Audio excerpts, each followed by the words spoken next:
बिस्मिल्लाहिर्रहमानिर्रहीम। अस्सलाम वालेकुम व्यूअर्स, उम्मीद है आप सब खैरियत से होंगे। मैं हूं आपकी होस्ट मुकद्दस शफ़क़त और आज हम करने जा रहे हैं एपिसोड 49 की reading. First of all welcome back to the channel. अगर आप चैनल पे नए तो सबसे पहले चैनल को सब्सक्राइब कर दो, वाले आइकन को लास्ट में हिट कीजिएगा। ओके नाज़रीन, तो आज हम करने जा रहे हैं एपिसोड की रीडिंग, जिसको ये कमाल धमाल एपिसोड है क्योंकि ये डबल एपिसोड है, तो इन्जॉय इट। नावल नेम कल्बेज़र अस कलम, एमिरेट्स, उर्दू नावल आर्चिव। बिना किसी देरी के मैं शुरू करी एपिसोड क्योंकि मुझे आप लोगों से ज़रा भी वट्टे खाने का कोई शौक़ नहीं है। बात संजीदा है मगर यही मेरा फ़ैसला और हतमी है। कमाल साहब संजीदा होते सबको देख कर बोले, मियाँ और सोफ़ी बेटी माशाल्लाह से मुसलमान हो चुकी हैं। अपना दीनी नाम ये दोनों अपनी पसंद से रख सकती हैं, इसके लिए मैं इन्हें चंद पल दे सकता हूँ और इसके बाद मियाँ बेटी का निकाह होगा हमारे मोमिन के साथ। कमाल साहब ने बात को तो आम से लहजे में ख़त्म कर डाला था, मगर सबके चेहरे एकदम से साकिन हो गए थे। सब घर वाले बुत बने कमाल साहब को देखते तो कभी मुतमईन से बैठे मोमिन को, तो कभी हैरानों परेशान नजर आती मियाँ को, जो एकदम से उठ खड़ी हुई थी। आप ये फैसला कैसे कर सकते हैं? मैं आपके बेटे से शादी करूंगी। मियाँ का लहजा हासा सा था, इसके सर पर तो जैसे आसमान गिरा था। शादी, और वो भी इस मोमिन से? कभी नहीं। मियाँ ने एक तनफर भरी नज़र से सुकून बैठे मोमिन पर डाली। माहौल एकदम से ज़रूरत से ज़्यादा संजीदा हो गया था। कमाल बीजान ने परेशानी से इन्हें देखते हुए कहा, जो अब संजीदगी से मियाँ को देख रहे थे। मैं फैसला करने का हक रखता हूँ। इनका लहजा नम था मगर नकूश एकदम से तन गए थे।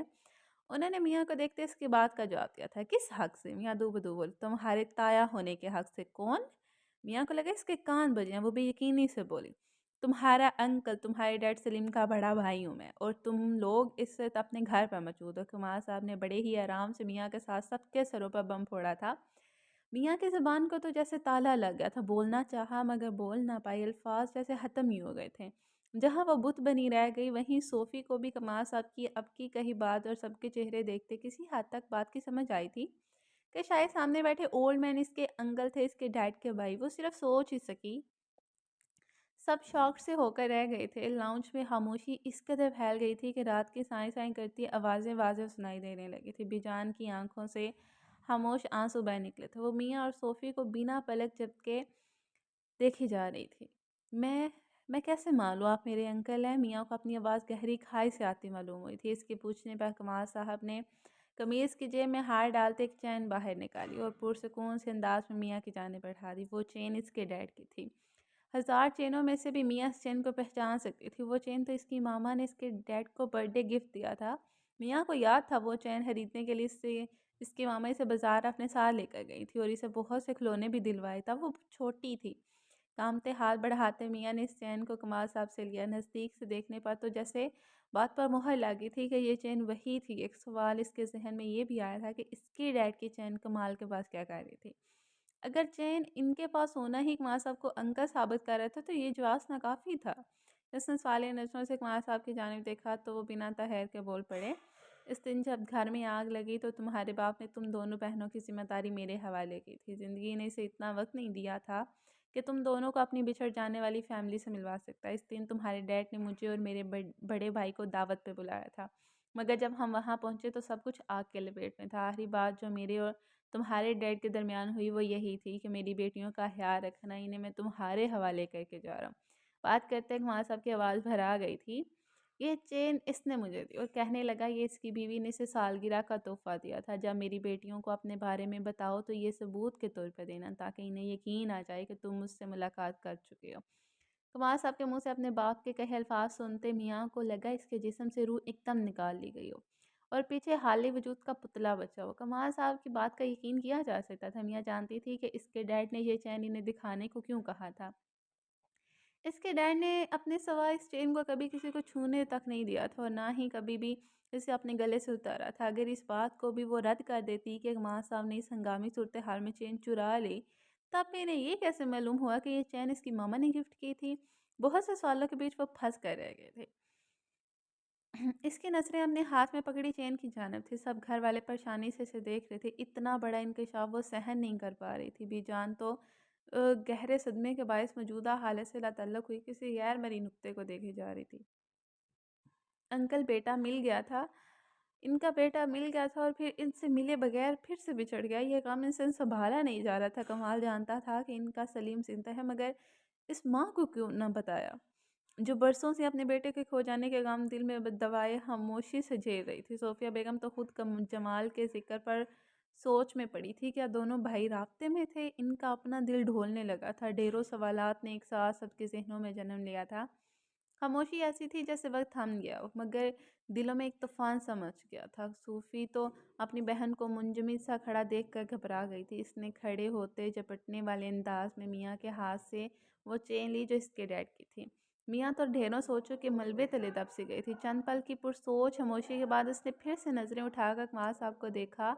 इनकी आंखें अब आंसू से भरी हुई थीं। इसकी आंखों में अब भी बेयकीनी थी, और इसी बेयकीनी को देखते कुमार साहब ने इस रिश्ते का आखिरी सबूत पेश किया था। अगर आप भी यकीन ना हो तो ये बैठी है तुम्हारी ग्रैंड मदर, मैं भी यही हूँ, डीएनए करवा लो। कुमार साहब ने दर्द की तस्वीर बनी भी जान की जानिब इशारा करते कहा। इनकी बात का मतलब व मफहूम समझते मियाँ के कदमों में रही सही जान भी जैसे रवाना हो गई थी। वो बुरी तरह लड़खड़ाई तो ईमान और अनम ने आगे बढ़ते इसको कंधे से संभाला था।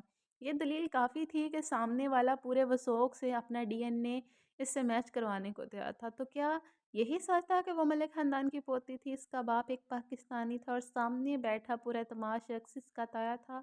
वैसे आते से माजी में कहीं कुमार साहब की बात याद आई थी। उन्होंने मुझे धोखा दिया, तो क्या इसलिए ये चाहते थे कि हम मुसलमान हो जाएं, ताकि ये अपने बेटे से मेरी शादी करवा सके और हमेशा के लिए हमें यहाँ पर कैद कर दें? तभी मेरी बहन को धोखे से बुलवा लिया। ये बात सोचते ही मियाँ का ज़हन एकदम से गुमा था।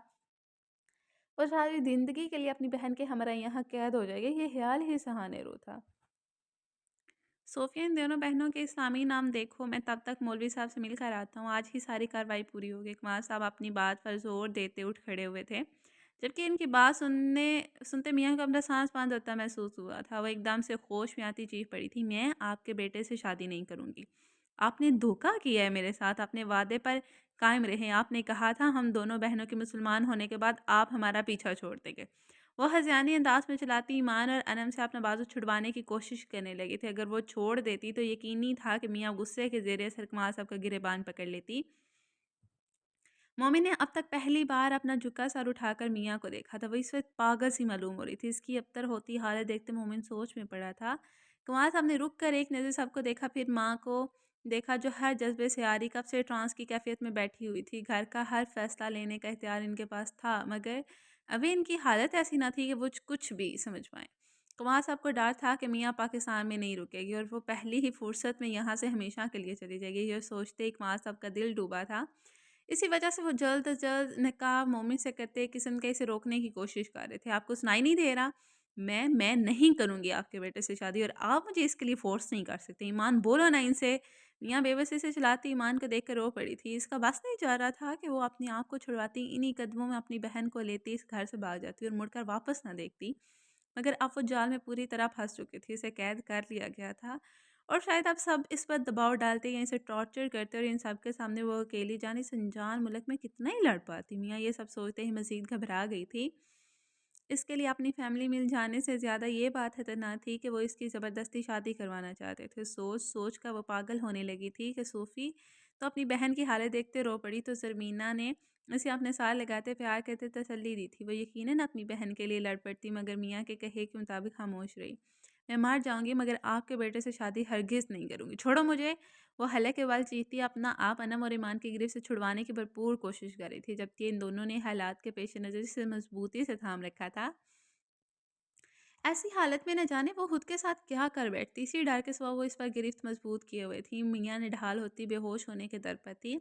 रो रो के इसका हलक तक सूख चुका था। इसकी बिगड़ती हालत देखते उमर जो कब से बाप के सामने खामोश बैठा था, एक झटके से उठ खड़ा हुआ। ईमान, इसे लेकर जाओ यहाँ से। इसने एक नज़र ईमान के परेशान चेहरे पर डालते कहा, तो वो अनम के हमरा वो ज़बरदस्ती मियाँ को अपने साथ घसीटती ऊपर की जाने बढ़ गई। मैंने कहा छोड़ो मुझे, मैं तुम सब पर केस कर दूंगी। तुम लोग मुझे कैद नहीं कर सकते, मुझे कमज़ोर मत समझना, जाने दो मुझे यहाँ से। वो बेबसी से चीखती चिल्लाती खुद को छुड़वाने की नाकाम सही कर रही थी। थोड़ी देर में माहौल पुरस्रार खामोश सा हो गया था। ईमान मियाँ को लेकर अपने कमरे में जा चुकी थी। उमर के इशारा करने पर सोफ़ी को भी ज़रमीना इनके पीछे ही ऊपर कमरे में ले गई थी। उमर एक नज़र ऊपरी मंजिल की तरफ ढालता कमाल की जानिब बढ़ा, जिनका चेहरा इज़्तिराब के बायस सुर्ख हो चुका था। बाबा, मेरे ख्याल में आपको इसे कुछ वक्त देना चाहिए, वो ये सब कबूल करने की हालत में नहीं है। उमर ने धीमी आवाज़ में कहा, तो कुमार साहब ने सुर पड़ती आंखों से उसे देखा था। अगर अभी इसे वक्त दे दिया तो पीछे कुछ भी नहीं बचेगा। वो अपनी बहन को लेकर हमेशा के लिए यहाँ से चली जाएगी। मैं इसे इसीलिए मोमिन से इसका निकाह आज ही करवाना चाहता हूँ, ताकि हम सब इसका हम सब से एक मजबूत ताल्लुक बन जाए। कुमार साहब की बात पर उमर ने समझने वाले अंदाज में सारा बात में हिलाया। मैं आपकी बात समझ रहा हूँ बाबा, मगर गुस्ताही माफ़, आप गलत सोच रहे हैं। ताल्लुक सिर्फ रिश्ते जोड़ देने से मजबूत नहीं हुआ करते। ताल्लुक तो दिलों में घर कर जाने से मजबूत हुआ करते हैं, और अगर दिलों में मोहब्बत ना हो तो अपना खून भी सफ़ेद हो जाता है। मुझे ऐसा लगता है कि आपने ये ताल्लुक मजबूत करने की बजाय मज़ीद कमज़ोर कर दिया। उमर की संजीदगी से कही बात पर कुमार साहब ने चौंक कर इसे सवालिया नज़रों से देखा था।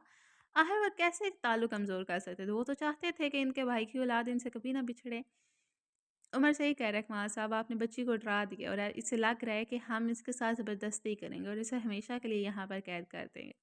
सोफ़िया बेगम भी उमर की बात पर हामी भरते गोया हुई तो कुमार साहब सोच में पड़े थे। जज़्बात के आलम में शायद वाक़ई वो मियाँ को डरा चुके थे। इनको गहरी सोच में डूबा देखकर उमर फिर से बोला, बाबा इसे कुछ वक्त दे। एक वक्त में वो इतना सब कुछ बर्दाश्त नहीं कर सकती। इसके लिए ये बात बर्दाश्त करना ही बहुत बड़ा इम्तहान था कि इसका इस ख़ानदान के साथ खून का ताल्लुक है। ऐसे में इस पर मज़ीद दबाव मत डालें ना। उमर की बात समझने के बावजूद कुमार साहब ने नफ़ी में सर हिलाए। नहीं, मुझे डर है उमर, ये मेरे पास आखिरी मौका है। अगर आज इसका निकाह मोमिन से ना हुआ तो वो कल तक यहाँ से रवाना हो जाएगी, और मैं अब इसे खोने की हिम्मत नहीं रखता। मैंने बहुत मुश्किल से इन दोनों को खुद से दूर रख कर पाला है। हर पल मेरे गार्ड्स इनके सरों पर मंडलाते थे। हर वक्त मुझे धड़का सा लगा रहता था कि अकेली लड़कियां कहीं बाहर के माहौल का असर न ले लें, कहीं नशे पर न ला जाएं, गलत सरगर्मियों का हिस्सा न बन जाएं, कोई नुकसान ना हो जाए इन्हें। ये दुनिया बहुत ज़ालिम है बेटा, और अकेली लड़की का तो जीना हराम कर देती है। सरजमीन यूरोप की हो या एशिया की, दरिंदे हर जगह पाए जाते हैं। मुझे डर है कि वो अपने लिए कोई गलत फैसला ना कर ले जो इसकी ज़िंदगी को बर्बाद कर दे। कोई भी इसका अकेले होने से फ़ायदा उठा सकता है, मगर मेरा मोमिन इसका हमेशा ख्याल रखेगा। मैं इसके बाप के सामने सुरखरू हो सकूँगा, कम से कम खुद भी आसानी से मर सकूँगा। इन दोनों बहनों के हवाले से मुझे फ़िक्र नहीं होगी कि बच्चियाँ सलीम की सौंपी गई अमानत है मेरे पास। दूर खड़ा मोमिन बाप और भाई की गुफ्तगू सुनता मुसलसल ऊपर की जानिब देख रहा था, जहाँ से मियाँ रोती बिलखती फरियादें लगाती ऊपर गई थी। बाप की बातें सुनते चंद लम्हे मोमिन ने बीजान को देखा, जिन्हें बीबी श्री ने थाम रखा था, और इनके खामोश आंसू पहुँच रही थी। इनकी हालत ऐसी न थी कि वो कुछ बोल पाती। वो तो बेटी की मौत का सुनते गहरे सदमे में जा चुकी थी। इसके मिल जाने की उम्मीद छोड़ने के बावजूद बीजान एक खुद साहता सोच में जी रही थी कि कहीं तो सलीम आबाद हो गया, मगर आज इसकी मौत की खबर उनको ऐसा महसूस करवा रही थी कि उन्होंने असल में आज अपने बेटे को खोया था। विजान को देखते मोमिन को सोचते धीरे से उल्टे कदमों इन सब के बीच से निकलता सीढ़ियाँ चढ़ता ऊपर की जानिब बढ़ा था। इसका रुख ईमान के कमरे की जानिब था। कमरे में बैठी मियाँ रो रो कर निढाल हो गई थी। ईमान और अनम से वो संभाले नहीं समझ रही थी। इसे इतनी बड़ी हवेली एक कैद मालूम हो रही थी। इसका दम घुट रहा था। वो बस किसी भी तरीके से यहाँ से भाग जाना चाहती थी। मोमिन के इरादों से वह बखूबी वाकिफ़ थी। वो तो मर कर भी इसे शादी के लिए इनकार ना करता। वो तो बहुत खुश होगा, या शायद अपने बाप से इसने ही शादी के लिए कहा होगा, और मेरा अकेला होने का फ़ायदा उठाते वो ज़बरदस्ती मुझे इसके साथ जोड़ रहे हैं। मियाँ दिल ही दिल में सोचती मज़ीद रोए जा रही थी। इसे अपने बाप की याद शिद्दत से आई। आज इसे अपना आप दुनिया में तन्हा बेबस बेसहारा सा महसूस हो रहा था। मियाँ मुझ पर भरोसा रखो, कुछ भी नहीं होगा उमर, ऐसा नहीं होने देंगे। हम हैं ना तुम्हारे पास। ईमान काफ से इसे एक ही जुमला दोहराते तसल्ली दिए जा रही थी, मगर सुन कौन रहा था। मियाँ तो अपनी ही सोचों के ताने बाने बुनती, सामने नजर आते मुस्तकबिल के खौफनाक जिंदगी का मंजर तस्वर किए हुचकियों के साथ रो रही थी कि बाहर दरवाजे पर दस्तक हुई। सब लड़कियां चौकन्ना हुई थी। जरमीना ने सरद के साथ दरवाज़ा खोला तो सामने इसे मोमिन खड़ा दिखाई दिया। इसका चेहरा परेशानी लिए हुआ था। ज़रमीना ने मुड़कर मियाँ की जानिब देखा। कौन है? लालाए? अनम के पूछने पर ज़रमीना फ़ौरन बोली तो अनम ने आंख के इशारे से इसे अंदर बुलाने की इजाज़त दी। ज़रमीना ने अनम के कहे के मुताबिक 2 कदम पीछे लेते इसे अंदर आने का जैसे रास्ता दिया था। मोमिन बोझल कदमों के साथ परेशान हाल सा कमरे में दाखिल हुआ तो नज़र सामने बेड पर सोकर सिमट कर बैठी मियाँ पर पड़ी। इसकी हालत देखते मोमिन के दिल को कुछ हुआ था। ईमान ने सालिया नज़रों से दरवाजे के बीच खड़े मुस्तरिब से मोमिन को देखा। क्या मैं 2 मिनट के लिए अकेले में बात कर सकता हूँ? मम्मी ने धीरे से कहा। दोनों और ईमान ने बेसाते एक दूसरे को देखा, फिर कुछ सोते हुए सार हिलाते उठ खड़ी हुई थी। मुझे इससे कोई बात नहीं करनी। मियाँ ने रंधी हुई आवाज़ में ईमान का हाथ पकड़ते किया। मियाँ इसकी बात सुन लो, हो सकता है वो तुम्हें समझे, आराम से बात करना। ईमान ने इसका हाथ मजबूती से थामते नसीहत करते उठ खड़ी हुई, और सोफ़ी को भी अपने साथ ही वो सारी कमरे से नहीं बाहर निकल गई। सोफ़ी ने मुड़कर परेशानी से अपनी बहन को देखा था, फिर ईमान को तसल्ली देने पर इसके हमरा बाहर को चल दी। पूरे कमरे में अब सिर्फ मोमिन और मियाँ मौजूद थे। मियाँ मोमिन से नज़रें मोड़े बेड पर बैठी सिसकियों से रोए जा रही थी और मोमिन जूं का तूं खड़ा खामोशी से इसे देख रहा था। फिर हिम्मत जमा करता चलता हुआ इसके करीब आ रुका। मैं आपसे बहुत ज़रूरी बात करना चाहता हूँ। मोमिन का लहजा सर्द था, मगर मियाँ को लगा वो इस पर रोब डाल रहा है। अपनी बेबसी के सबब इसके रोने में शिद्दत आई थी। देखिए, आप रोए नहीं प्लीज़। जैसा आप मोमिन ने इसे रोता देख नरमी से इल्तिजा करने की बात शुरू की ही थी, तो मियाँ पूरे वजूद के साथ इसकी जानिब पलटी थी। इसकी आंखों में एकदम से खून उतरा था। न जाने इतनी हिम्मत कहाँ से आई थी कि वो झटके से बेड बेड से उठती मोमिन के मुकाबले ला खड़ी हुई। तो मोमिन के बाकी अल्फाज मुंह में ही रह गए थे और वो इसके सामने नजरें झुकाकर खड़ा हो गया। मेरे रोने की वजह तुम हो और कह रहे हो कि मैं रो नहीं? यहाँ के गुस्से से चीखने पर मोमिन ने बेसाता 2 कदम पीछे को लिए थे। इसे नजरें झुकाए अपने सामने खामोश खड़ा देखते मैया का पारा मजीद चढ़ा था। तुम समझते क्या हो खुद को? मेरी कमजोरी का फायदा उठाने की कोशिश कर रहे हो, मुझ पर तसल्लुत जमाना चाहते हो। तुम्हें क्या लगता है मैं जानती नहीं हूँ? तुमने अपने बाप से इस निकाह के लिए कहा है? ये जो कुछ भी हो रहा है ना, इसके जिम्मेदार तुम हो। मियाँ की बात पर मम्मी ने चौंक कर सर उठाते से हैरत से देखा था। आप गलत समझ रही हैं। मैंने बाबा से शादी के लिए नहीं कहा, ये इनका अपना फैसला है। इनफैक्ट मैं जब आपकी सिस्टर को लेने जा रहा था, मुझे तब उन्होंने बताया कि वो आज मेरा आपसे निकाह करने का इरादा रखते हैं। मैंने इनसे कहा भी था कि आपसे पूछ लें। मुझे लगा वो आपसे भी बात कर चुके होंगे। मोमिन अपनी सफाई देते बोला, बच्चा समझ रखा है क्या मुझे? तुम्हारी नीयत को जानती नहीं हो क्या? मुझ पर ज़बरदस्ती हक जमाने की कोशिश करना चाहते हो तुम।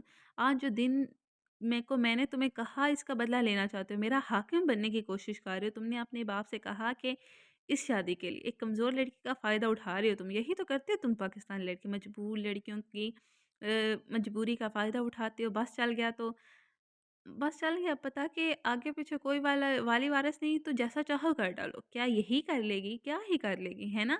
मियाँ चीखते हुए बोली जा रही थी और मोमिन दम साधे हैरत से इसे देखे जा रहा था। वो इसे क्या समझ रही थी, इसके ही मुझसे सुनकर मोमिन को यकीन आया। आप गलत सोच रही हैं, इसने धीमी सी आवाज़ में सफाई देना चाहिए। मैं बिल्कुल सही सोच रही हूँ। क्या ये सब जो हो रहा है तुम ऐसा नहीं चाहते थे? मन में तो तुम्हारे लड्डू फूट रहे होंगे ना, बोलो क्या नहीं चाहते कि मुझसे शादी हो?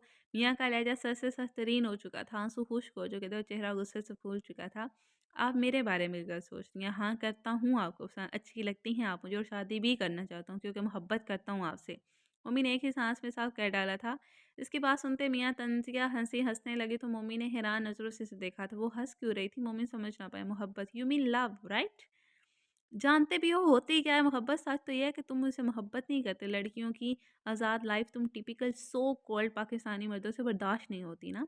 तभी इस दिन सब लड़कों के सामने तुमने मुझे पर रोक टोक करना चाहिए और जब तुम्हें लगा कि मैं तुम्हारे कहे में नहीं तो बाप को कहकर ये सारा ड्रामा रचा दिया।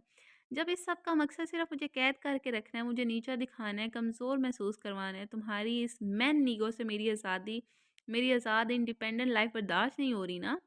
मोमिन बेयकीन नज़रों से ज़ुबान पर कफ़े लगाए खुद पर गिरफ्ती मियाँ को सुन रहा था। इन सारे इल्ज़ामात का इसके पास कोई जवाब नहीं था, ना ही इसे अंदाज़ा था कि मियाँ इसे ऐसा समझती होगी। मिस्टर मोमिन कमाल, बोलो ना, आप मोहब्बत का दावा करो, सबूत दो अपनी मोहब्बत का। कैसे दोगे सबूत तुम? मोहब्बत हो तब ना। मियाँ खुद ही सवाल करती खुद ही इसका जवाब देते हंसने लगे थे। मैं बताऊं तुम्हें मुझसे कैसी मोहब्बत है? हमारी ज़ुबान में इसे लस्ट कहते हैं। मोमिन ने झटका खाते झुकी गर्दन उठा के बेयकीन नज़रों से मियाँ को देखा था। इसकी आंखों में एक लम्हे के लिए हैरत और गुस्से का इम्तज़ार दिखाई दिया। वो इसकी मोहब्बत को हवस का नाम दे रही थी। मियाँ के मुँह से अपनी पाकीज़ा मोहब्बत के लिए हवस का सुनते इसके दिल पर गहरा वार हुआ, जैसे कोई तेज़ धार छुरी इसके रगों में सरायत कर गई हो। मोमिन ने जबड़े बेंच कर खुद पर काबू पाया था, मगर मियाँ एक पल को इसके बदलते तासरात को गौर देखती फिर से बोल पड़ी। तुम मुझसे सिर्फ अपनी रूह की तस्कीन देने के लिए शादी कर रहे हो क्योंकि बात तुम्हारी सो कॉल्ड ईगो की है ना। मियाँ मोमिन के सीने पर उंगली रखते दांत पीसते गुस्से से बोली। इसकी गुस्से भरी आंखें मोमिन की आंखों में गड़ी हुई थी। वो अपनी हर तल्ख लफ्ज़ के साथ मोमिन के बदलते तासरात जांच रही थी या शायद इसके ज़ब्त की हद देखना चाहती थी। तुम जैसा मर्द जो औरत को अपनी अना के आड़े आते ज़बरदस्ती करके अपना गुलाम बना ले, मेरी नज़र में लूज़र कहलाता है। तुम एक लूज़र हो जो कमज़ोर लाचार लड़की पर तसल्लुत जमाकर खुद को दाद देना चाहता है। मोमिन का चेहरा ज़ब्त के बायस शदीद सुर्ख पड़ता धुआं छोड़ने लगा था। अपनी खामोश लाल अंगारा होती आंखें मियाँ को खुद की हकारत से देखती निगाहों में गाड़े वो शायद मोहब्बत का इम्तहान दे रहा था। इसे समझ आई अब समझ आई कि इन लोगों की फ़हरिस्त में आते हो तुम मेरे नज़दीक, और ऐसे मर्द से मैं शादी कभी नहीं करूँगी। मुझे कमज़ोर मत समझना, बल्कि खुद पर गौर करो कितने कमज़ोर मर्द हो। एक लाचार लड़की के मुकाबले ना की जंग लड़ रही हो। इसे ज़ेर करने के चक्कर में तुम खुद को नामर्द साबित कर रहे हो। बस बहुत हो गया। मियाँ की आखिरी बात सुनते मोमिन का ज़ब्त एकदम से टूटा था, या शायद बोलना ज़रूरी हो गया था। इसकी दहाड़ में मियाँ का पूरा वजूद लरज़ा था।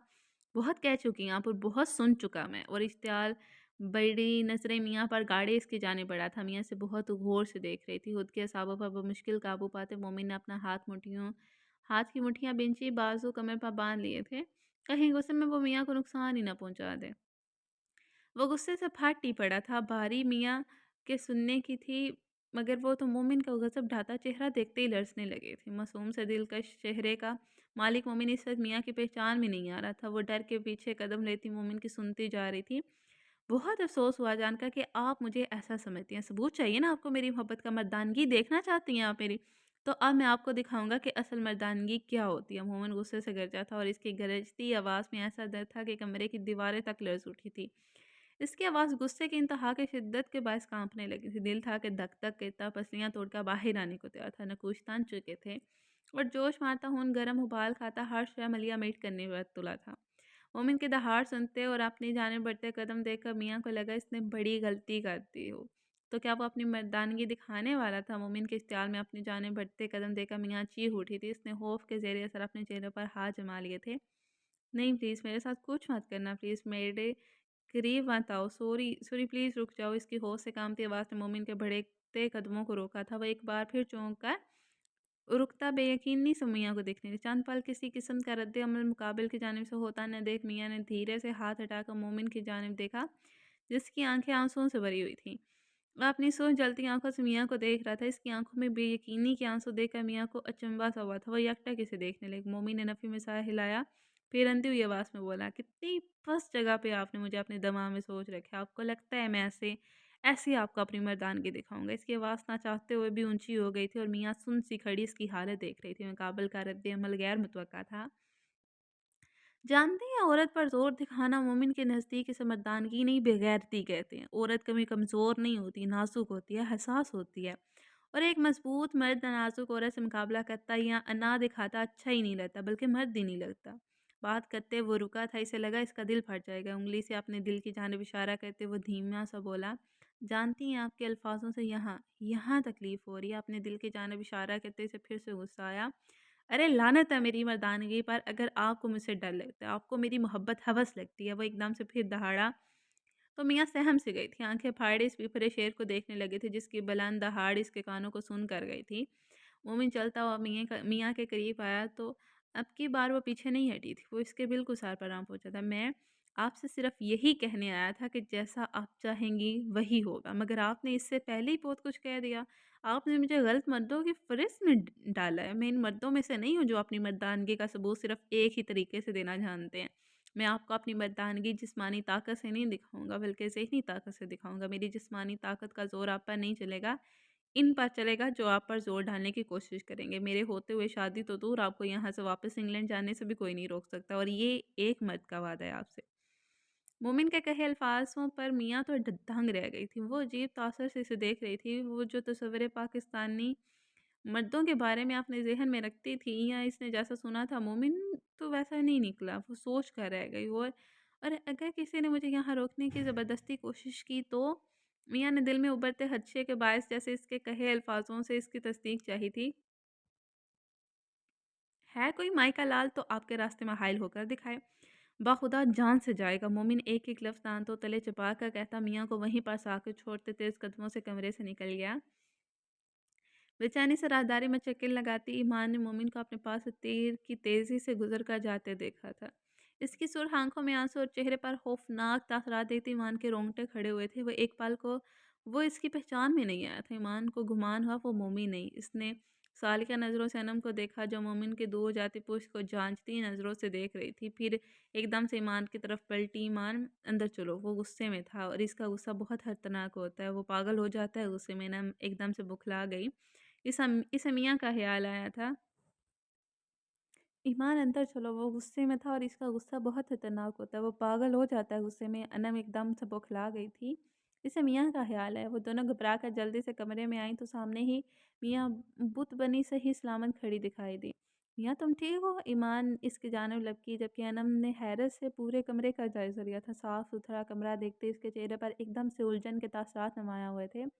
वो हैरत ज़दा से पूरे कमरे का जायज़ा लेने लगी थी। कमरा भी सलामत था और मियाँ भी। वो तो जानती थी मोमिन को, इससे गुस्सा का बहुत काम आता था और बहुत ही संजीदा मसले पर आता। मगर जब आता तो फिर वो उम्र से भी नहीं सँभलता था, जो इसके सामने आता इसके गुस्से की भीड़ चढ़ जाता। ऐसे में वो अपने होशो-हवास खो बैठता था। अब भी इसके चेहरे पर ऐसे ही तासरात हैं, मगर कमरे को सही हालत में देखते लग नहीं रहा था कि इससे आगे अनम सोच तक ना पाई। मियाँ, इसने तुम्हें कुछ कहा तो नहीं? तुम ठीक हो? ईमान अनम की बात के मुताबिक मियाँ को हाथ लगाकर चेक करती बोली, आया इसे कोई चोट तो नहीं लगी थी? मियाँ गहरी सोच में डूबी मोमिन के कहे आखिरी लफ्ज़ों को सोचने और समझने की कोशिश कर रही थी। मोमिन गुस्से से तेज़ कदम लेता नीचे आया, जहाँ इनके निकाह की बहस अभी तक जारी थी। कमाल साहब के पास सोफ़िया बेगम और उमर बैठे इन्हें समझा रहे थे कि उमर की नज़र तूफ़ान की तरह सीढ़ियाँ उतर कर नीचे आते मोमिन पर पड़ी। वो इसके चेहरे के तने नकूश देखकर घबरा गया था। कहाँ गए थे तुम? उमर इससे ऊपर से गुस्से में नीचे आते देखकर मामले को समझ चुका था, इसीलिए मोमिन के कुछ कहने से पहले ही बोल पड़ा। तो मोमिन ने सुरहंगारा निगाहों से उमर को देखा, फिर इसको नज़रअंदाज करता है कि माँ साहब की जाने मत हो जाए, ये निकाह नहीं होगा। और कोई भी उन्हें किसी किस्म का फ़ोर्स नहीं करेगा। वो अपनी ज़िंदगी का हर फ़ैसला लेने का हक़ रखती हैं और मुझे इनका लिया गया हर फ़ैसला कबूल है। इन्हें पूरा हक़ है कि वो अपनी मर्ज़ी से अपना लाइफ़ पार्टनर पसंद करें। बाप से बात करते मोमिन की आवाज़ ना चाहते हुए भी ऊँची हो गई थी। उमर ने परेशानी से इसे देखा था। इसका भाई पहली बार अपना उमड़ता गुस्सा काबू कर रहा था, जिसका सबूत इसके चेहरे की फुली रगें और हाथों की सर्दी से भिजी मुठियाँ दे रही थी। माँ साहब ने भी बेटे के रवैये को हैरत से देखा था। बाबा, मैं दोबारा नहीं कहूँगा। आप मियाँ पर किसी किस्म का दबाव नहीं डालेंगे, फ़ैसला हो चुका है। इन्हें मुझसे शादी नहीं करनी और आप इन्हें फ़ोर्स नहीं करेंगे, वरना आपको मेरा सामना करना होगा। मोमिन के कहने पर माँ साहब ने ताज्जुब से इस अपने सामने इसे देखा था, जो मियाँ की डाल बन रहा था। वो अपने बाप के सामने इसके हक़ में खड़ा हो गया था और तुम? मोमिन की बात पर उमर ने जैसे इसकी मियाँ के लिए मोहब्बत इसे याद दिलाई, तो इसने खामोश दर्द भरी निगाहों से उमर को देखा। हर किसी के नसीब में मोहब्बत का हसूल नहीं लिखा होता भाई। इसके लहजे में छलकता दर्द महसूस करते उमर को दिली तकलीफ़ हुई थी।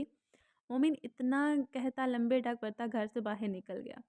तो सोफ़िया बेगम कुछ सोचते एकदम से होश में आई थी। उमर, इसके साथ जाओ, वो घर से बाहर जा रहा है। जानते हो ना इसके गुस्से को, वो खुद पर काबू नहीं कर पाएगा। इसे जाने दे माँ, इस बार वो खुद को संभाल लेगा। उमर ने दूर जाती मोमिन की पूछ को पुरसोच अंदाज में देखते सोफ़िया बेगम को तसल्ली दी, तो वो परेशानी से मोमिन को बाहर जाता देखते खामोश हो गई। वो इस्लामाबाद की कुशादा सड़कों पर बेसिमत गाड़ी घुमा रहा था।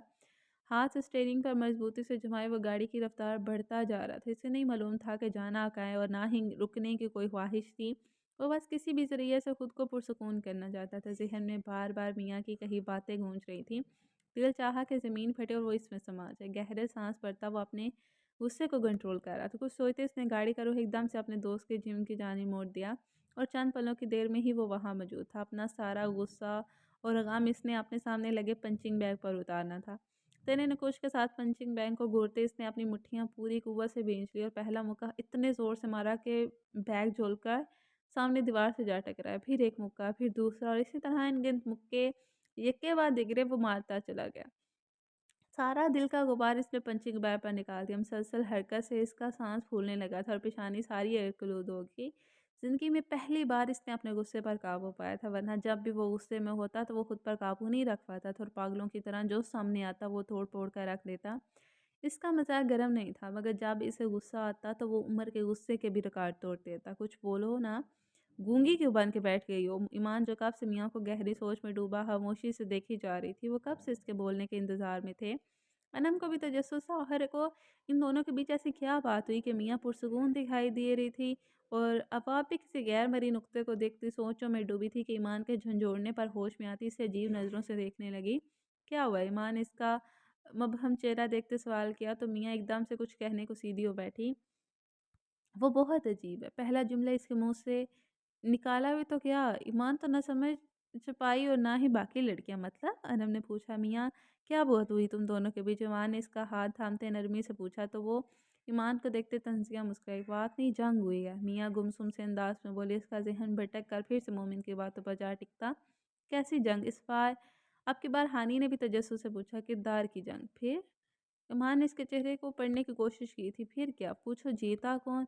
मियाँ साहब को एक नज़र देखते आम से लहजे में बोली। थोड़ी देर पहले चेहरे पर लहराते खौफ के साया मिट चुके थे और इनकी जगह सुकून ने ले ली थी। वो मुतमईन सी दिखाई दे रही थी, बिल्कुल ऐसे जैसे कुछ हुआ ही ना हो। तुम ही बता दो कौन जीता। अनम बोली तो मियाँ मुस्कुराने लगी, ये तो मैं भी नहीं जानती। तुम ही बता दो कौन जीता। अनम बोली तो मियाँ मुस्कुराने लगी, ये तो मैं भी नहीं जानती, मगर लगता है कि वो हार कर भी जीत गया। इन सबको मियाँ की बातों की ज़रा बराबर भी समझ नहीं आ रही थी। पहेलियाँ क्यों बुझवाती हो, सीधी तरह से बताओ ना क्या बात हुई। जब वो आया था तब गुस्से में नहीं था, मगर जब वापस गया तो गुस्से से लाल टमाटर लग रहा था। ऐसा क्या कह दिया वो तुम्हें जो दिल खोल कर सांसें भर रही हो। ईमान इसके मजीद तजस्सुस फैलाने पर झुंझला गई थी। इसने तेज नज़रों से मियाँ को घूरते कहा, तो सुनो फिर। मियाँ के कहने पर सब मारे तजस्सुस से पूरा ध्यान इसकी जानिब करके संजीदा होकर बैठ गईं। कहने लगा, बात करनी है तो मैंने सोचा कहेगा चुपचाप हाँ कर दो। तुम्हारे पास इसके अलावा रास्ता नहीं दूसरा, मगर जानती हो क्या बोला। ईमान ने सवालिया नज़रों से देखा तो मियाँ कन्फ्यूज सी बोली। कहने लगा, आप रोए नहीं प्लीज़। इसकी बात सुनते सब लड़कियों ने अजीब नज़रों से मियाँ को देखा। वो जवाब वाकई गैर मुतवक्का आया था। फिर अनम ने पूछा, फिर मुझे लगा मेरी बेबसी का मुझे आईना दिखा रहे, तो मैंने भी कह दिया कि मेरे रोने की वजह तुम हो। तो इसने ऐसे सर झुकाया जैसे मान रहा हो। इसकी हरकत मुझे ढोंग लगी, ट्रेप लगा। मैंने सोचा सिर्फ निकाह करने के लिए ड्रामे कर रहे हैं कि एक बार शादी हो जाए तो फिर कहीं कहाँ ही जाएगी। मुझे बहुत गुस्सा आया और मैंने सारा बिला झिझक इस पर निकाल दिया। मैंने पूरे एतमाद के से कहा कि तुम फ़ायदा उठा रही हो मेरा, मुझ पर हक जमाना चाहते हो। अपने बाप से भी तुमने ही कहा होगा। तो क्या इस बात पर गुस्सा आया इसे। अनम ने इस्तफसार ही नहीं, इस बात पर के तो जैसे इसे खुद खुद इसे मुझसे मालूम हुआ। मियाँ की बात सुनते बाकी सबके चेहरे भी इस जैसे ही तासर लिए हुए थे। बेयकीनी से देख रहा था मुझे। तब मुझे लगा कि ऐसा तो कुछ सोचता ही नहीं वो। फिर वो बोल पड़ा, किसी मासूम बच्चे की तरह सफाइयाँ देने लगा। बोला, आप मुझे गलत समझ रही हैं। मैंने कहा, जानती हूँ तुम्हारी नीयत को। तो सर झुकाए। एक बार फिर बोला कि आप गलत समझ रही हो। तब मुझे एहसास हुआ कि वो शर्मिंदगी से सर नहीं झुका रहा, कोई और वजह है जो मैं नहीं समझ पा रही। फिर मेरा चेहरा देखते इसने वजह भी बता दी। मियाँ ईमान को देखते गहरा मुस्कुराई तो उसके माथे पर हैरत से बल पड़े।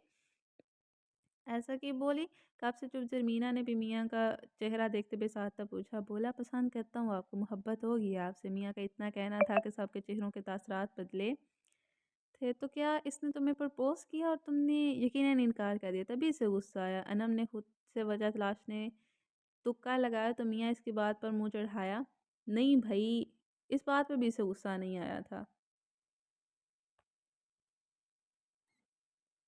हालांकि मैंने इसकी मोहब्बत का मजाक उड़ाया, क्या कुछ नहीं कहा मैंने इसे। मुझे तब भी यही था कि वो मुझे जाल में फंसा रहा है। तो क्यों आया इसे गुस्सा, वो वजह बताओ ना। ईमान इसकी तमहीद बांधने पर चिढ़कर बोली, सुनो तो। मैंने गुस्से में इल्ज़ाम भी बहुत सारे इस पर लगा दिए, वो तब भी गुस्सा नहीं हुआ। क्या कहा तुमने इससे। ईमान एकदम से परेशान होते बोली, वही जो तुमने पाकिस्तानी लड़कों के बारे में बताया था, अना परस्त, लड़कियों की आज़ादी से जलने वाले, कनजहन और हवस को मोहब्बत का नाम देने वाले। मियाँ की बात पर ईमान की आंखें बेयकीनी से उबल कर बाहर आ गई थी। इसका दिल चाहा माथा पीट ले अपना, या फिर मियाँ का सर फाड़ दे। बुद्धू, तुमने इससे ये सब कहा। ईमान ने अजीब नज़रों से मियाँ को मुंह खोले मियाँ को देखा था। हाँ, तुमने ही तो कहा था पाकिस्तानी मर्द ऐसे ही होते हैं। मियाँ मियाँ उफ। इसे इसी बात पर गुस्सा आया होगा। इससे बड़ी बात क्या ही होगी, तुमने इसे किन मर्दों से मिला दिया। सारे ऐसे थोड़ी ना होते हैं यार। ईमान को अब मियाँ की हरकत पर गुस्सा आने लगा था। वो तेज़ नज़रों से इसे देखती डांटने लगी। अनंत तो खुद हैरान थी, इतना सब कुछ मोमिन ने सुन कैसे लिया। बल आखिर वो पूछ ही बैठी। गुस्सा तो आया था इसे, यहाँ मैं बोली वहाँ इसका चेहरा लाल हो गया। मगर एक बात अजीब थी, इसे बहुत गुस्सा आ रहा था जो दिखाई भी दे रहा था। मैंने इसकी मोहब्बत को गाली दी, मगर इसने दोनों हाथ कसकर अपनी पीठ पर बांध लिए। इसके हाथ जब्त करते कँपने लगे थे, मगर इसने ऐसा क्यों किया। मियाँ ने ईमान के दिल में उमड़ता सवाल पूछा, जिसका जवाब इसके पास भी नहीं था। मैं अनम वजह जान गई थी। मियाँ को देखकर मुस्कुराई और फिर बोली, वो गुस्से का बहुत बुरा है, इसे सालों गुस्सा नहीं आता, लाख बुरा कर लो शिकन भी नहीं डालेगा माथे पर, मगर जब इसे आता है तो वो बहुत बड़ी बातों भर आता है और शदीद किस्म का आता है। चीज़ें तोड़ता है गुस्से में। वो इसकी ज़ुबान कम हाथ ज़्यादा चलते हैं और किसी का लिहाज नहीं करता। पिछली बार जब इससे गुस्सा आया तो इसने डिकोर एटम उठाकर बिना देखे ज़ोर से दे मारा था, जो उमर को लगा और इसका सर फट गया था। अनम की बात सुनते मियाँ और ईमान दोनों के चेहरे एक पल को सफ़ेद पड़े थे। तो क्या वो मेरे लिए अपने गुस्सा को बर्दाश्त कर रहा था।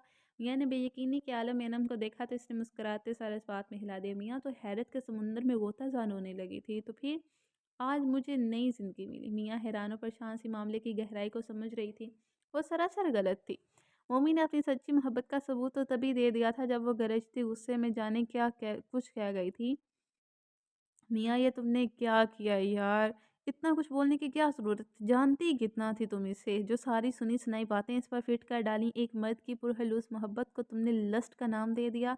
ईमान का तो मीटर एकदम से शॉर्ट हो गया था। वो मियाँ को घुर्रियाँ डालकर देखती कोसे जा रही थी। मैंने इसे ये भी कहा कि तुम मर्दी हैं? मियाँ मनमनाई तो ईमान ने चौंक कर इस अब की बार इसके चेहरे को देखा। सब एक बार फिर हैरान होकर रह गई थी कि अब की बार इसमें हैरत से ज़्यादा चेहरों पर परेशान और अफ़सोस ज़्यादा था। तुम पागल हो? ईमान हलक से आवाज़ तक ना निकल पाई थी। अनम ने मुँह पर हाथ रखते मियाँ को देखा तो ये थी असल वजह। जी। मियाँ शर्मिंदगी से सर झुका गई। ईमान ने इसकी हरकत के पेश नज़र गुस्से से इसके सर पर ज़ोरदार थप्पड़ दे मारा तो वो करा कर रह गई। ईमान चंद पल बात को बर्दाश्त करते लंबे सांस लेती खुद को पुरसुकून करने लगी थी। फिर एकदम से बोली, इसने क्या कहा? इसने कहा, दिखाता हूँ तुम्हें मर्दानगी। एकदम से मेरी जानें पड़ा तो मैं डर गई। सॉरी बोला तो वहीं रुक गया। मैंने कहा ना, अजीब है वो। इससे गुस्सा इस बात पर कम था कि मैंने न मर्द बोला, मगर मेरे इस डर जाने से इससे ज़्यादा गुस्सा आया। क्या कहा इसने? अनम ने पूछा। बोला, लानत है मेरी मर्दानगी पर अगर आपको मुझसे डर लग रहा है तो। फिर कहने लगा, आपको अपनी जिस्मानी ताकत नहीं दिखाऊंगा बल्कि ज़हनी ताकत दिखाऊंगा। तब तो मैं समझ नहीं पाई, मगर आप समझ गई। वो मेरे मुकाबले खड़ा खुद से ही लड़ रहा था, अपने गुस्से से लड़ रहा था, मेरी खातिर, मेरी खुशी की खातिर। मियाँ अजीब से एहसास के तहत बोली। इसकी आंखें नम हो गई थी। जानती हो ईमान, मैं पुरसुकून क्यों? इसने जाने से पहले जो कहा, बज़ाहिर तो वह मेरी मर्ज़ी में खुश हो रहा था, मगर मुझे ऐसा लगा कि इसने सबसे मुख्तलिफ अंदाज में मुझे प्रपोज़ कर डाला हो। क्या कहा इसने? ईमान परेशानी से बोली। कहने लगा, जो आप चाहेंगी वही होगा। अपनी मर्दानगी का सबूत आपको ऐसे ही दूंगा। इस मर्द के होते हुए आपको अपनी मर्ज़ी करने से कोई नहीं रोक सकता। मियाँ की बात पर सबकी आंखों में फहर चमक उभरी थी। हानि को भी अपने भाई की सोच के बारे में जानती रूह तक सरशार हो गई थी। आज इसे लगा इसकी जेंटलमैन लिस्ट में उम्र के साथ मोमिन का भी नाम शामिल हो गया हो। ईमान जब वो बात कर रहा था तो इसकी आंखों में आंसू थे, मगर मुझे आंसू से ज़्यादा अपने लिए इसका जुनून दिखाई दिया। मैंने इससे पूछा कि अगर मेरी मर्ज़ी ना चलने दे या मेरे रास्ते में रुकावट बना तो क्या करोगे? और वो जो जवाब इसने दिया मैं सारी ज़िंदगी नहीं भूल सकती। मुझे लगा मैं महफूज हूँ, कोई है अपना जो अपनी जान से बढ़कर मेरा ख्याल रखता है। कोई है ऐसा जिसे मेरी परवाह है। मुझे कोई अपनी ज़िंदगी में अपने अंदाज में गुजारने का हौसला दे रहा है। क्या कहा इसने? माँ ने धड़कते दिल से पूछा तो मियाँ नाम आंखों से इसे देखते ऐसे मुस्कुराई जैसे सब हासिल कर लिया, जैसे इसे जो चाहिए था इसे मिल गया। मैंने पूछा कि अगर किसी ने मुझे ज़बरदस्ती यहाँ रोका तो? मुझे रोकने वाला इसका बाप है, मैं जानती हूँ। मैं जानना चाहती थी कि मोहब्बत का दावा करने वाला क्या मेरे लिए अपने बाप के सामने डट कर खड़ा हो सकता है? मेरे हक के लिए अपने रिश्तों से भी लड़ जाएगा? ऐसा ही हुआ ईमान। ऐसा ही कहा इसने, वही कहा जो मुझे सुनना था। वो बड़े जलाल से बोला, है कोई माइका लाल के आपके रास्ते में हाइल होकर दिखाए? बाखुदा जान से जाएगा। इसकी नाम आवाज़ में कही बात पर पूरे कमरे में अजीब सी खामोशी छा गई थी। मियाँ की आंख से एक आंसू निकलता गाल पर फिसला था। अनम खुद हैरान और बेयकीन से मियाँ को देख रही थी। सही मायनों में तो मोमिन को इसके घर वाले भी आज ही समझ पाए थे। अब ईमान पर मुश्किल बोली, आज क्या तुम बिल्कुल सही कहती हो। भेजा हाल ही है मेरा, ब्लेंडर करती हूँ मैं, कर दिया। मियाँ शर्मिंदगी से मुस्कुराते बोली तो ईमान ने जी चौथे से फिर से थप्पड़ जड़ा था। इस सारे मामले में अगर कोई ज़्यादा होंग बना सबको देख रहा था तो वो मियाँ की बहन सूफ़ी थी, जिसे एक लफ्ज़ की भी समझ नहीं आया था। पूरा 1 घंटा पंचिंग बैग को पीटने के बाद मोमिन का गुस्सा ख़त्म होने लगा था। थक हार कर वो एक तरफ को बेंच पर बैठता अपनी सांसों के तसलसल को बहाल करने लगा। जब इसे लगा कि वो मुकम्मल तौर पर नॉर्मल हो चुका है तो इन्हीं कदमों से तेज़ी से घर के लिए रवाना हो गया। रात बहुत गहरी हो चुकी थी और होश ठिकाने आए तो अब मौसूफ़ को काफ़ी की तलब होने लगी थी। तेज़ रफ्तारी से गाड़ी चलाते हुए घर तक पहुंचा। अंदर दाखिल हुआ तो हर तरफ खामोशी सी छाई हुई थी। लाउंज एरिया में कोई भी मौजूद नहीं था। वह थके कदमों चलता हुआ किचन की जानिब बढ़ा था। इरादा अपने लिए कॉफ़ी बनाने का था। किचन में जाते इसने खामोशी से कॉफ़ी बनाई और मग लेकर वो रूफ टॉप पर पहुंच गया। अंधेरी रात में छुप कर दंदनाने पर हाथ में कॉफ़ी का मग लिए वो गुमसुम सा खड़ा हो गया। हर तरफ फैला अंधेरा इसकी गहरी सोचों का शरीक बन चुका था। ताज़ा हवा में वो खुद को कब्जे महसूस पुरसुकून महसूस कर रहा था। पिछली रातों की खुशबूदार ताज़ा हवा इसके चेहरे को नरमी से छू कर गुजर रही थी। वो दोनों हाथ छत के किनारे पर लगे जंगले पर टिकाए वो फिर से कहीं खो सा गया था। इसकी ज़िंदगी में बहुत कम ऐसी रातें गुजरी थी जिनमें वो उदास या खामोश हुआ। वो आज इन्हीं रातों में से एक रात थी। ताज़ा हवा अंदर खींचते इसने गहरी सांस भरी थी। हवा के बायस माथे पर झूलते बालों को हाथ की हथेली से पीछे हटाते वो मुसलसल मियाँ की कही बातों के बारे में सोच रहा था। अपने पीछे इसे गला खनकाने की आवाज़ सुनाई दी। इसने चौंकते मुड़कर पीछे देखा तो सामने खड़े शख्स को देखते इसके माथे पर बेसाख्ता हैरानी के बाल पड़े थे। ओके नाज़रीन, हमारी आज की एपिसोड होती है यहाँ पे एंड। होपफुली आपको एपिसोड पसंद आएगी, होपफुली आपको नावल पसंद आएगा, होपफुली आप लोगों ने इस एपिसोड का काफ़ी इंजॉय करें। काफ़ी सस्पेंस वाली एपिसोड थी, काफ़ी कुछ हो चुका है आज के एपिसोड में, तो होपफुली थोड़े क्लियर होंगे, थोड़े रिलैक्स होंगे आप नेक्स्ट पार्ट में देखने के लिए कि छत पे कौन आया था। क्या मियाँ आई थी या उमर आया था या बलाज या फिर उसके वालिद कमाल साहब? कौन था जो आया था उमर के पास? ओह सॉरी, मोमिन के पास। कौन था, क्या कहने के लिए उसकी उदास रातों में थोड़ा दखल अंदाजी की किसी ने? तो मिलते हैं नेक्स्ट एपिसोड के साथ, तब तक अपना ख्याल रखिएगा। अल्लाह हाफ़िज़, बाय बाय। हाँ, अगर एपिसोड पसंद आए तो लाइक कमेंट एंड शेयर ज़रूर कीजिएगा और मुझे अपनी दुआओं में के साथ-साथ कमेंट्स में भी याद रखिएगा। अल्लाह हाफ़िज़।